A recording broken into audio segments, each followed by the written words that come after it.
بسم اللہ الرحمن الرحیم۔ السلام علیکم ورحمۃ اللہ وبرکاتہ۔ ناظرین، ایک بار پھر آپ کی خدمت میں حاضر ہوں۔ آج ہمارے پروگرام جنات کی حقیقت کا پارٹ 3 ریکارڈ ہو رہا ہے، لیکن اس کو ریکارڈ کرنے سے پہلے میں ریویو کرنا چاہتا ہوں کہ پہلے 2 قسطوں میں 10 سوالات جو آپ کو سمجھائے گئے تھے وہ کیا تھے۔ سب سے پہلا سوال تھا ہمارا، جن نامی کوئی شے موجود ہے؟ لفظ جن کا معنی کیا ہے؟ کیا جنات پر ایمان لانا ضروری ہے؟ اللہ تعالیٰ نے جنات کو کیوں پیدا کیا؟ کیا جنات شریعت کے مکلف ہے؟ جن کیسے مختلف اشکال بدلتے ہیں؟ کیا جنات میں مسلمان اور غیر مسلم دونوں ہے؟ اللہ تعالیٰ نے جنات کو کس چیز سے پیدا کیا ہے؟ کیا سب سے پہلے جنات زمین پر آباد ہوئے تھے؟ جنات کی کتنی قسمیں ہیں؟ جنات کی اشکال کیا ہے؟ کیا جنات کو دیکھنا ممکن ہے؟ کیا جنات میں غفاریت یعنی طاقتور شرارتی جن ہوتے ہیں؟ غفاریت جنات کے پاس کتنی طاقت ہوتی ہے؟ کیا ابلیس یعنی شیطان جنات میں سے ہے؟ کیا جنات میں بھی رسول ہوتے ہیں؟ کیا جن غیب جانتے ہیں؟ انسانوں کا مرتبہ بلند ہے یا جنات کا؟ کیا جن کو قتل کیا جا سکتا ہے؟ کیا جن انسانوں کے ساتھ مل کر کھاتے ہیں؟ یہ ہمارے پچھلے اقساط کے سوالات تھے۔ اب ہم چلتے ہیں، اگلے 10 سوالات کو لیتے ہیں اور جنات کے بارے میں معلومات حاصل کرتے ہیں۔ ناظرین، آج کے پروگرام میں ہمارا جو پہلا سوال ہے وہ ہے، کیا ہڈی جنوں کی خوراک ہے؟ یہ صحیح بخاری، صحیح مسلم حدیث نمبر 2017 کا حوالہ میں دیتا ہوں۔ سیدنا ابن مسعود رضی اللہ سے مروی ہے کہ رسول کریم صلی اللہ علیہ وسلم نے جنات کے بارے میں فرمایا کہ ہر ہڈی جس پر بسم اللہ پڑھی گئی تمہارے ہاتھوں میں، وہ پہلے گوشت کی بنسبت زیادہ پر ہوگی، اور ہر مینگنی یا گوبر تمہارے جانوروں کے لیے چارہ ہے۔ آپ صلی اللہ علیہ وسلم نے انسانوں کو مخاطب ہو کر فرمایا، تم مینگنی اور گوبر سے استنجا نہ کرنا، کیونکہ یہ تمہارے جن بھائیوں کی خوراک ہے۔ سیدنا ابو ہریرہ رضی اللہ سے مروی ہے کہ رسول اللہ صلی اللہ علیہ وسلم نے فرمایا، مجھے پتھر لا کر دو، میں ان کے ساتھ استنجا کروں، مگر ہڈی اور گوبر کو نہ لانا۔ میں نے کہا، ہڈی اور گوبر کیوں نہیں؟ آپ صلی اللہ علیہ وسلم نے فرمایا، میرے پاس نصیبین کے جنوں کا وفد آیا تو انہوں نے مجھ سے خوراک کا سوال کیا، تو میں نے اللہ تعالیٰ سے دعا کی کہ یہ جس ہڈی اور گوبر پر بھی گزرے تو وہ اسے بطور خوراک پائیں۔ ہمارا آج کا اگلا سوال ہے، کیا جن مذکر مؤنث بھی ہوتے ہیں؟ جی ہاں، صحیح مسلم رقم الحدیث 450، الترمذی حدیث نمبر 2595، صحیح بخاری حدیث نمبر 3571 میں ہے کہ جب رسول کریم صلی اللہ علیہ وسلم بیت الخلاء میں داخل ہوتے تو فرماتے، اللہم انی اعوذ بک من الخبث والخبائث، اے اللہ میں ناپاک جنوں اور ناپاک جنیوں سے تیری پناہ چاہتا ہوں۔ ابن الکثیر رحمۃ اللہ علیہ فرماتے ہیں کہ خبث حبیث کی جمع ہے اور حبائث حبیثہ کی جمع ہے۔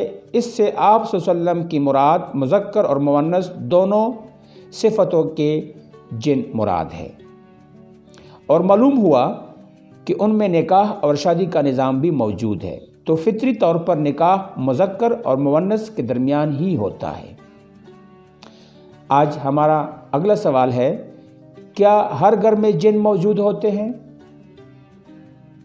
جی ہاں، رسول کریم صلی اللہ علیہ وسلم نے فرمایا، حدیث البخاری 142، مسلم 375، لسان 1088/2، صحیح مسلم حدیث نمبر 2263 میں ہے، بے شک ان گھروں کو آباد کرنے جن والے ہیں، جب تم ان میں سے کسی چیز کو دیکھو تو 3 دن ان پر تنگی کرو، یعنی ان کو نکلنے کا حکم دو، اگر وہ چلا جائے تو ٹھیک ہے، اگر نہیں تو اسے قتل کر دو کیونکہ وہ کافر ہیں۔ ایک دوسری روایت میں ہے کہ رسول اللہ صلی اللہ علیہ وسلم نے فرمایا، بے شک مدینہ منورہ میں جنوں کی ایک گروہ نے اسلام قبول کیا، تو جو شخص ان میں سے کسی کو گھر میں دیکھیں تو 3 مرتبہ اسے خروج کا حکم دے، اس کے بعد اگر وہ ظاہر ہو تو اسے قتل کر دے کیونکہ وہ شیطان ہے۔ ہمارا اگلا سوال یہ ہے، گھروں میں جنوں کی من پسند جگہ کون سی ہے؟ ہمارے گھروں میں جنوں کی جو من پسند جگہ ہے وہ ہے غسل خانے، طہارت خانے، جس کو ہم ٹوائلٹ کہتے ہیں یا واش روم، گانے بجانے کی جگہ کمرے، اور کھیل کود کی جگہ، وہ جگہ جہاں تصویریں ہو۔ اس لیے رسول کریم صلی اللہ علیہ وسلم نے ہمیں تعلیم دی، جیسا کہ سیدنا انس رضی اللہ تعالیٰ عنہ کی حدیث ہے کہ نبی کریم صلی اللہ علیہ وسلم جب بیت الخلاء میں داخل ہوتے تو درج ذیل دعا پڑھتے، اللہم انی اعوذ بک من الخبث والخبائث، اے اللہ میں ناپاک جنوں اور ناپاک جنیوں سے تیری پناہ چاہتا ہوں۔ ہمارا اگلا سوال ہے، کیا جنات اللہ کی قدرت سے بھاگ سکتے ہیں؟ فرمان الہی ہے، سورۃ الرحمن میں آیت نمبر 33 میں ہے، اے جن و انس کی جماعت، اگر تم طاقت رکھتے ہو کہ آسمانوں اور زمینوں کے کناروں سے نکل جاؤ تو نکل جاؤ، کسی غلبے کے سوا نہیں نکلو گے، یعنی تم اللہ کی امر سے بھاگنے کی قدرت نہیں رکھتے، بلکہ اللہ تعالیٰ کی قدرت تمہارا احاطہ کیے ہوئے ہے، تم اللہ کی حکم سے نفوذ نہیں کر سکتے، تم جہاں کہیں چلے جاؤ تمہارا گراؤ ہے، اور حشر کے مقام میں تو فرشتے 7 صفوں میں ہر جانب سے مخلوقات کو گھیرے ہوئے ہوں گے، کوئی بھی جانے کی جرات نہیں کر سکے گا، الا بسلطان، یعنی صرف اللہ کے حکم و ارادے ہی سے نکل سکے گا۔ ہمارا آج کا اگلا سوال ہے، کیا سانپ جنات میں سے ہیں؟ جی ہاں، فرمان نبوی ہے، سانپ جنوں کی مسح شدہ صورت ہے، سانپ جنوں کی مسح شدہ صورت ہے، جیسا کہ بنی اسرائیل کے بعض افراد بندر اور خنزیر بنا دیے گئے تھے۔ کیا جنوں کو موت آتی ہے؟ ہمارا اگلا سوال، انسانوں اور دوسرے ذی روح چیزوں کی طرح جنات پر بھی موت طاری ہوتی ہے۔ سیدنا ابن عباس رضی اللہ عنہ سے مروی ہے کہ آپ صلی اللہ علیہ وآلہ وسلم نے فرمایا، اے اللہ، تو وہ زندہ ہے جس پر موت نہیں، اور جن اور انس مر جاتے ہیں۔ ہمارا اگلا سوال ہے، کیا انسانوں اور جنوں کا باہم مدد لینا ممکن ہے؟ جی ہاں، فرمان الہی ہے، سورہ الانعام آیت نمبر 128 میں، جس کا ترجمہ کچھ یوں ہے، اور جس دن وہ ان سب کو جمع کرے گا، اے جنوں کی جماعت، بلا شبہ تم نے بہت سے انسانوں کو اپنا بنا لیا، اور انسانوں میں سے ان کے دوست کہیں گے، اے ہمارے رب، ہمارے بعض نے بعض سے فائدہ اٹھایا، اور ہم اپنے اس وقت کو پہنچ گئے جو تو نے ہمارے لیے مقرر کیا تھا۔ وہ فرمائے گا، آگ ہی تمہارا ٹھکانہ ہے، اس میں ہمیشہ رہنے والے ہو کر، مگر جو اللہ چاہے، بے شک تیرا رب کمال حکمت والا، سب کچھ جاننے والا ہے۔ یعنی اے محمد صلی اللہ علیہ وسلم، یاد کیجئے اس دن کو جب ہم جنوں اور انسانوں میں سے ان کے دوستوں کو جو دنیا میں اس کی عبادت کرتے تھے اکٹھا کریں گے۔ جنوں کے گروہ تم نے انسانوں کو بھٹکانے اور گمراہ کرنے کی صورت میں بہت سا فائدہ اٹھایا ہے۔ انسانوں میں سے جو جنوں کے دوست تھے وہ کہیں گے، اے ہمارے رب، ہم نے ایک دوسرے سے فائدہ اٹھایا ہے۔ اللہ فرمائیں گے، اللہ تعالیٰ کی مخلوق میں اللہ کے خلاف فیصلہ دینا کسی کو زیبا نہیں۔ اللہ تعالیٰ کی مخلوق میں اللہ تعالیٰ کے خلاف فیصلہ دینا کسی کو زیب نہیں دیتا، اور نہ ہی جہنم اور جنت میں داخل کر سکتا ہے۔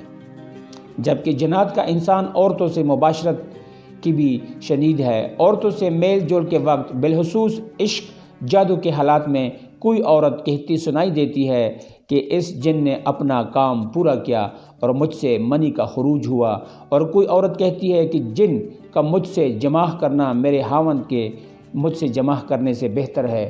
مردوں کے ساتھ بھی جنات اسی طرح سے غلط طریقے سے پیش آتے ہیں، اور عورتوں کے ساتھ بھی۔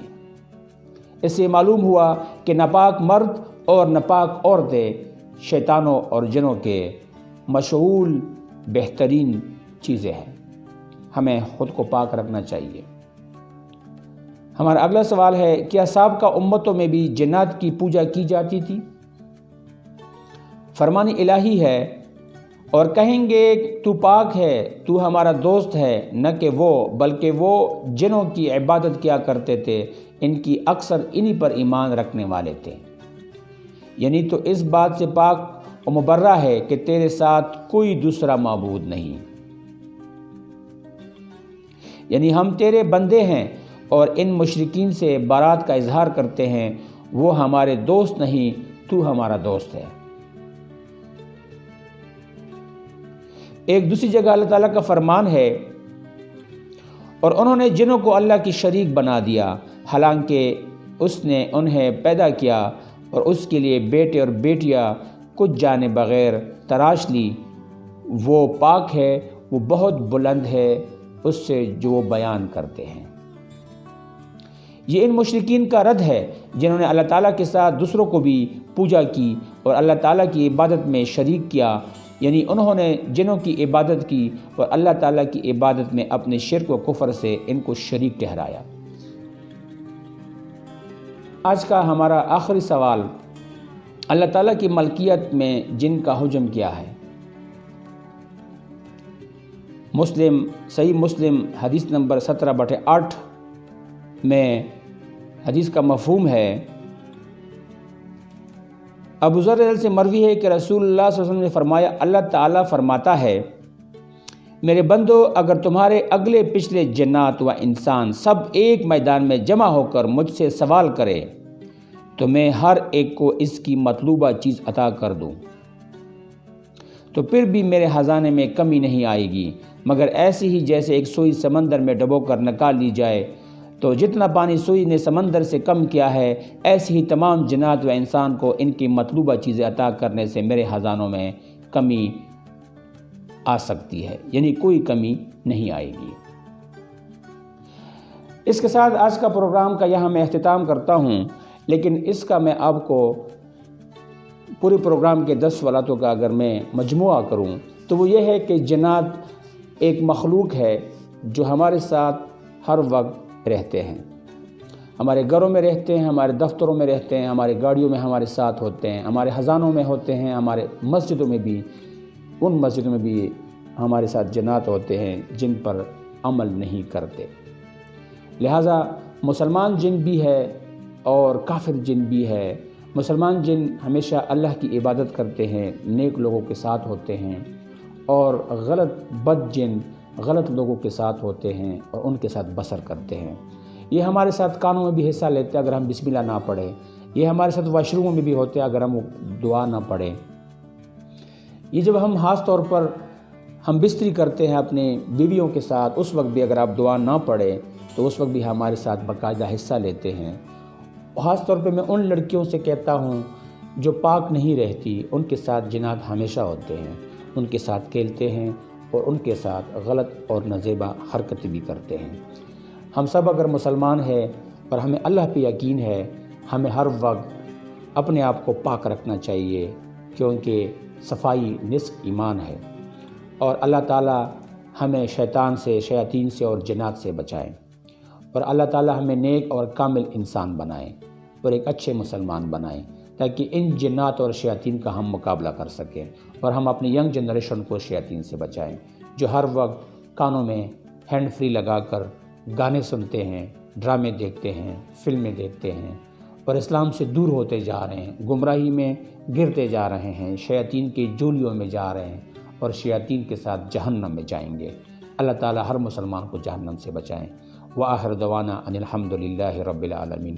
السلام علیکم ورحمۃ اللہ وبرکاتہ۔ دیکھتے رہیے CID نیوز نیٹ ورک، اسلام آباد۔ اللہ حافظ۔